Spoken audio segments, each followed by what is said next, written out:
हमें लगता है कि मिथिला स्टूडेंट यूनियन का प्रारंभिक हमें वो याद है दृश्य, जब एक नेता जब पहुंचे थे, आप उनके गाड़ी के आगे लेट गए। उस समय से लोग जानने लगा कि मिथिला स्टूडेंट यूनियन कड़ाई से विरोध कर सकती है मिथिला के लिए। उस समय का क्षण और आज का क्षण कितना अंतर हुआ है। ये जितने भी कार्यक्रम हुए मिथिला स्टूडेंट यूनियन को हाईलाइट तो कर दिया, लेकिन क्या उनके कार्यकर्ता नेता अपने अंदर से मजबूत महसूस कर रहे हैं?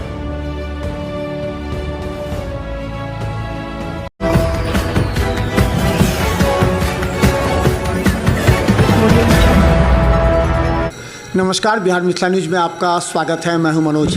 देखिए, 2025 बिहार विधानसभा चुनाव के बाद कई राजनीतिक गतिविधि थोड़ी सी शिथिल पड़ गई है, तो कुछ राजनीतिक दल और राजनीति से जुड़े जो नेता हैं वो अपनी नई रणनीति बनाने पर जुट गए हैं।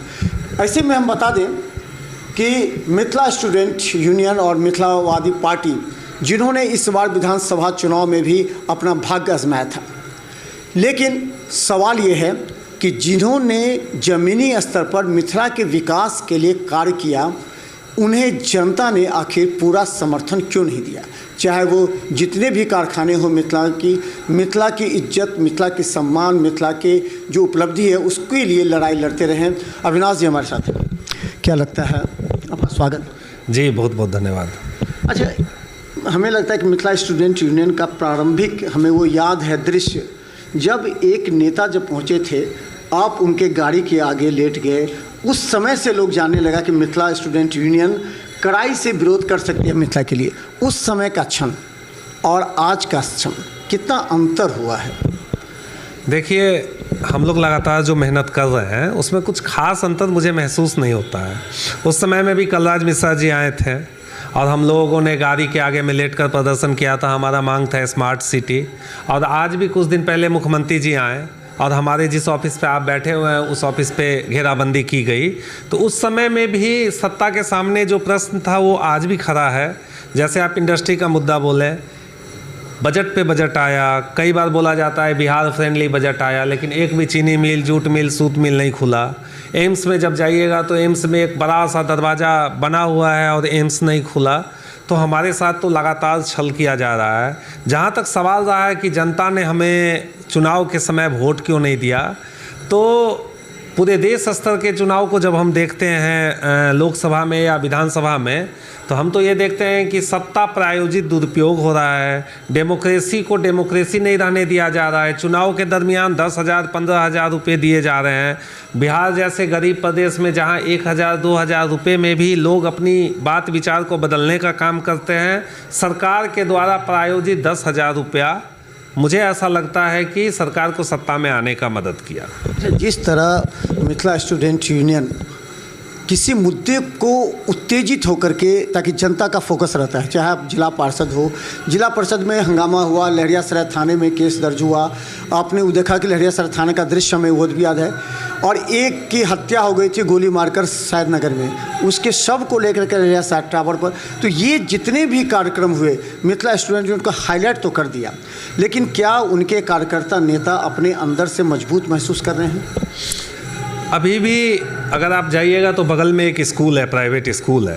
प्राइवेट स्कूल में एक बच्चे की हत्या हो जाती है, उसकी माँ दर्द दर्द की ठोकरें खाती हैं, फिर 3 महीना बाद उसे भी आत्महत्या करना पड़ता है। इस मामले को भी कहाँ किसी ने उठाया? हमने ही उठाया। आपने अभी बताया कि हमने मनोज चौधरी के मामले को उठाया, हमने विभिन्न और सारे मामले को उठाया, जहाँ पर यहाँ के विधायक, यहाँ के सांसद, यहाँ के नेता मुंह नहीं खोलना चाहते हैं। जहाँ न्याय की बात होती है, जहाँ कहीं भी असमानता की बात होती है, तो सबसे पहले हम खड़े रहते हैं।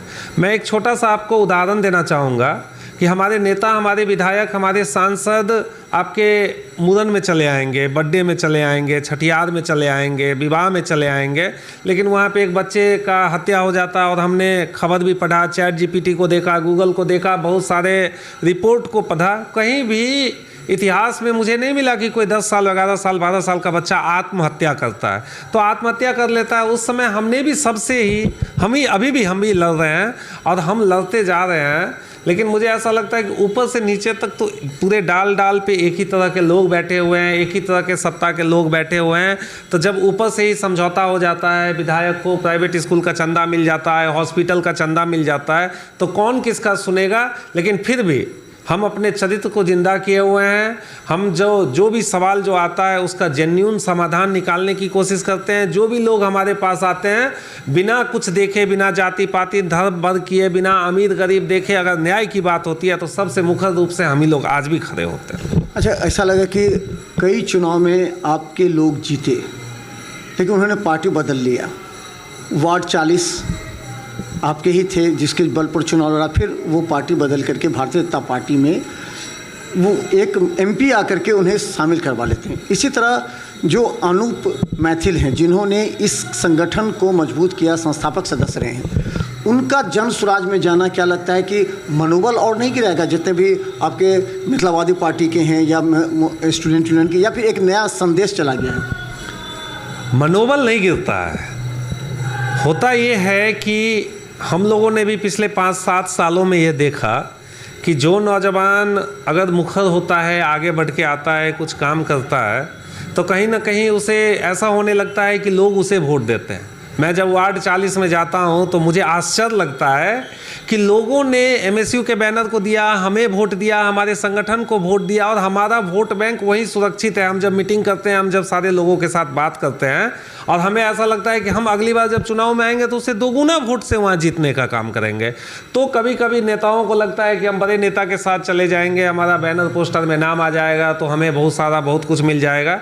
लेकिन जनता के हित से जब तक आप जुड़िएगा नहीं, जनता के लोगों से नहीं जुड़िएगा, लोगों के ज़रूरत से नहीं जुड़िएगा, नेताओं के पीछे आगे पीछे करते रहिएगा, तो वोट बैंक नहीं बढ़ता है। भले आपको लगेगा कि आप नेतागिरी के चमाचम दुनिया में चले गए, आपको लोग पहचानने लगे, लेकिन ऐसा नहीं होता है। अगर हमारा पहचान नहीं होता, अगर हमारे पास बड़े नेताओं का आज भी, जो कि हमारे पास नहीं है, बड़े नेताओं का कोई अम्ब्रेला टाइप छवि नहीं है, फिर भी हमारे जिला पार्षद जीते, और आगामी जो आने वाला पंचायत चुनाव जो होगा उसमें भी आप देखिएगा कि 20-25 लोग जिला पार्षद बन के आएंगे।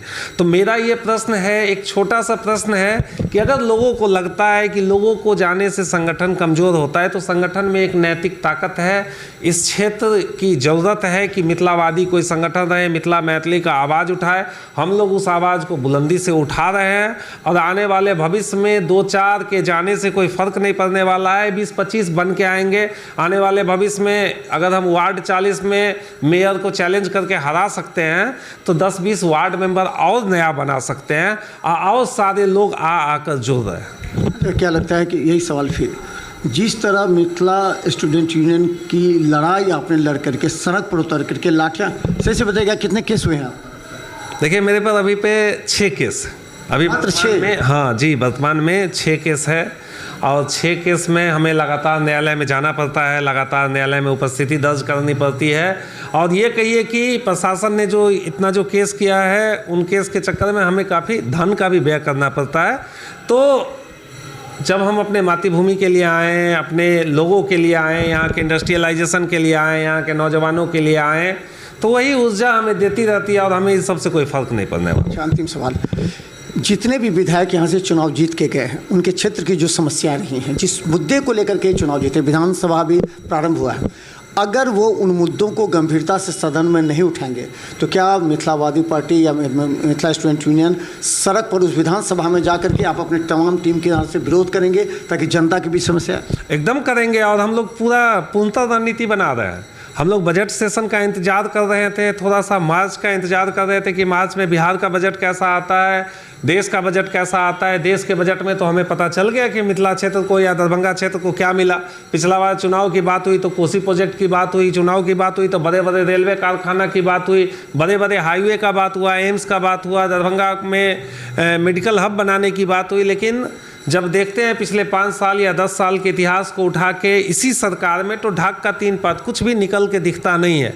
आप अभी भी दरभंगा में चले जाइए तो आपको ट्रैफिक का समस्या का कोई भी समाधान नहीं मिलेगा। सारे जितने भी व्यापारी वर्ग हैं वो रोड पे उतरे हुए हैं, क्योंकि वहाँ पे 1 वे लागू कर दिया गया है। तो मुझे ऐसा लगता है कि जब अगर शहर से आप व्यापार को ही ख़त्म कर रहे हैं, शहर से आप इजी कम्युनिकेशन को ही ख़त्म कर रहे हैं, तो इसमें भी सबसे मुख्य रूप से हमारी ज़रूरत है और हम लोग मजबूती से उतर रहे हैं। चाहे वो ग्रामीण चुनाव हो, चाहे वो नगर परिषद का चुनाव हो, अगर हम लोग फिर से इस बार जीतने का काम करेंगे तो हमें आशा नहीं अपितु विश्वास है कि आने वाले विधानसभा चुनाव में, लोकसभा चुनाव में जनता का हमें फिर से समर्थन मिलेगा। हमें कोई हड़बड़ी नहीं है, हम जनता के लिए हैं, जनता के लिए लड़ रहे हैं और लगातार लड़ते रहने का काम करें। एक आरोप भी लगता है आप पर, पहले कितने छात्र संगठन थे, AISF, SFI, DYFI, अलग अलग तरह के, ABVP, लेकिन मिथिला स्टूडेंट यूनियन जब से एग्रेसिव कार्य किया है बाकी सब छितर बितर होगी, कोई यूनियन दिखाई नहीं देता। हर कॉलेज में मिथिला स्टूडेंट यूनियन अपने छात्रों को सदस्य बनाने में लगे।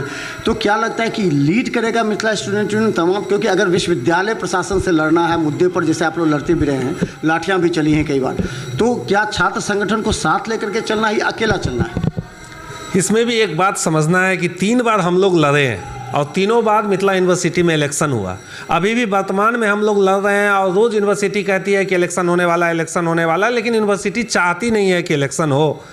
जब आप कहते हैं कि यूनिवर्सिटी में हम लोग क्यों नहीं जीत पाते हैं, कॉलेज में क्यों नहीं जीत पाते हैं, तो वहाँ भी वही धन की बात आ जाती है। अंत समय में इनके 10 विधायक एक्टिव हो जाते हैं, इनके पूरे नेता के लोग एक्टिव हो जाते हैं, दरभंगा से और इर्द गिर्द से चारों तरफ से पैसा बहा दिया जाता है, जिसके कारण हम लोग पिछड़ते हैं।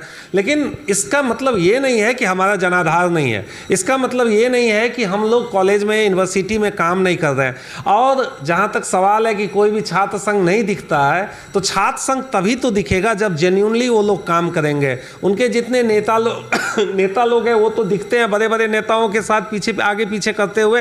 तो जो स्टूडेंट जो है, आम वर्ग जो है, आम लोग जो है, जो 12वीं पास करके गांव से आके शहर में पढ़ने को आता है, उसे लगता है कि वो जब कोई मुद्दा उठाता है तो इनके नेता लोग मैनेज हो जाते हैं। हम लोग मैनेज नहीं होते हैं, लगातार लड़ने का काम करते हैं। चाहे यूनिवर्सिटी की बात हो, झंझारपुर कॉलेज की बात क्यों ना हो, MK कॉलेज की बात क्यों ना हो, यहाँ पर जितने भी और अन्य कॉलेज में भी जितने भी माफिया तत्व हैं जो 20 साल 25 साल से कॉलेज को लूट के खा रहे हैं, कॉलेज में कोई विकासात्मक योजना नहीं होने देते हैं, या उनके वैचारिक रूप से कॉलेज के प्रति कोई निष्ठा नहीं है, इन लोगों को हटाकर अगर हम लोग छात्र संघ के बैनर तले अगर छोटी छोटी कार्यक्रम करके लोगों को जोड़ के अगर काम करते हैं, तो मुझे ऐसा लगता है कि बच्चे लोग हों या कॉलेज के लोग हों या कॉलेज के लड़के लड़कियाँ हों, हमें ही सबसे ज़्यादा चाहेंगे।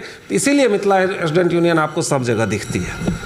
तो हम बता दें, देखिए मिथिला स्टूडेंट यूनियन की अब बड़ी चुनौती भी है, क्योंकि एक संस्थापक सदस्य के चले जाने के बाद से अब जितने भी कार्यकर्ता नेता हैं जिन्होंने मिथिला स्टूडेंट यूनियन के बैनर तले दरभंगा की जनता को याद दिलाया कि यहाँ की समस्याओं के लिए, यहाँ के कल कारखाना उद्योग के लिए, यहाँ की उच्च शिक्षा व्यवस्था के लिए, यहाँ की जनता की समस्याओं के निदान के लिए सड़क पर कोई जुझारू तरीके से लड़ सकता है तो मिथिला स्टूडेंट यूनियन है, ये सभी जानते हैं। लेकिन धीरे धीरे इनको जन समर्थन यानी वोट में तब्दील नहीं कर पाए, जिससे इनका समर्थन पीछे है। अब इनके मनोबल को बढ़ाने के लिए अब मिथिला स्टूडेंट यूनियन अपनी नई रणनीति तैयार करके आने वाले जो पंचायत चुनाव हैं उसमें अपनी ताकत दिखानी पड़ेगी, क्योंकि सभी राजनीतिक दल भी अपने अपने उम्मीदवार को खड़ा करेंगे इस बार पंचायत चुनाव में। इसलिए एक बड़ी जिम्मेवारी अविनाश जी के साथ उन तमाम नेताओं पर है जो मिथिला स्टूडेंट यूनियन को मजबूत देखना चाहते हैं और जनता के याददाश्त में हमेशा बने रहना चाहते हैं। तो देख रहे हैं बिहार मिथिला न्यूज़, यूट्यूब में सब्सक्राइब कीजिए। GTPSC केवल 10 पर लाखों लोग हमें देख रहे हैं। धन्यवाद।